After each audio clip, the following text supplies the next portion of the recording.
ইয়াবা টেবলেটৰ মায়া ৰেভ আৰু টেকনো পাৰ্টিত ইয়াবা জনপ্ৰিয় তথা ধনিক শ্ৰেণীৰ লোকৰ সমাহাৰ ঘটা ৰেভ আৰু টেকনো পাৰ্টিত এতিয়া যুৱক যুৱতীৰ লগতে এছাম লোকৰ বাবে প্ৰিয় সামগ্ৰীবিধেই হৈছে ইয়াবা টেবলেট। ইয়াবা টেবলেট সেৱন বা ব্যৱহাৰ কৰি নিজকে লৈ যায় এই চাম লোকে এক মায়াময় পৰিৱেশলৈ। শক্তিশালী আৰু নিচা উদ্দীপক এই ইয়াবা টেবলেট সৰবৰাহ হয় উত্তৰ পূবৰ মাজেৰে দেশৰ বিভিন্ন প্ৰান্তলৈ। ম্যানমাৰৰ সীমাৰে সোমাই ইয়াবা টেবলেট। ইয়াবা টেবলেট সৰবৰাহৰ আঁৰত জড়িত আন্তঃৰাষ্ট্ৰীয় ব্যৱসায়ী। নিষিদ্ধ এই ইয়াবা টেবলেট হৈছে মেটামফেটামাইন আৰু কেফেইনৰ সংমিশ্ৰণ। ঠাই শব্দ ইয়াবাৰ অৰ্থ উন্মাদ চিকিৎসা। দক্ষিণ পূবত প্ৰস্তুত হোৱা ইয়াবা টেবলেটৰ সমাদৰ কেৱল ভাৰততে নহয় উন্নত দেশসমূহতো আছে। ব্যৱসায়িক সূত্ৰই সদৰি কৰা মতে একোটা ইয়াবা টেবলেটৰ মূল্য ৫ৰ পৰা ৫০,০০০ টকা পৰ্যন্ত।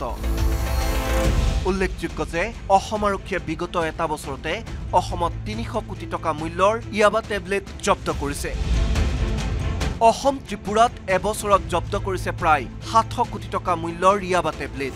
অসমৰ মাননীয় মুখ্যমন্ত্ৰী ডাঙৰীয়াই অসম ৰাজ্যখনক সম্পূৰ্ণৰূপে ড্ৰাগছ মুক্ত কৰিব বিচাৰিছে আৰু তাৰ কাৰণে নিৰন্তৰ আমাৰ এই যি অভিযান আছে অব্যাহত আছে আৰু এই অভিযানৰ এক অংশস্বৰূপে আমি ৩টা পেকেট ইয়াবা টেবলেট থকা ৩টা পেকেট আমি উদ্ধাৰ কৰিবলৈ সক্ষম হৈছিলোঁ।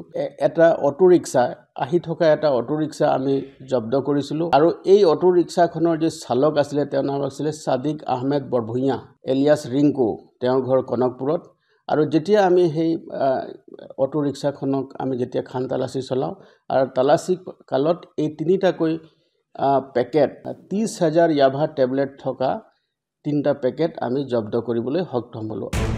একাংশ ধনিক শ্ৰেণীৰ লোকে সততে ব্যৱহাৰ কৰিবলৈ লোৱা এই শক্তিশালী তথা ৰমৰমীয়া নিচা উদ্দীপক ইয়াবা টেবলেটৰ বিৰুদ্ধে আৰক্ষী আৰু আছাম ৰাইফলছে অভিযান অব্যাহত ৰাখিছে।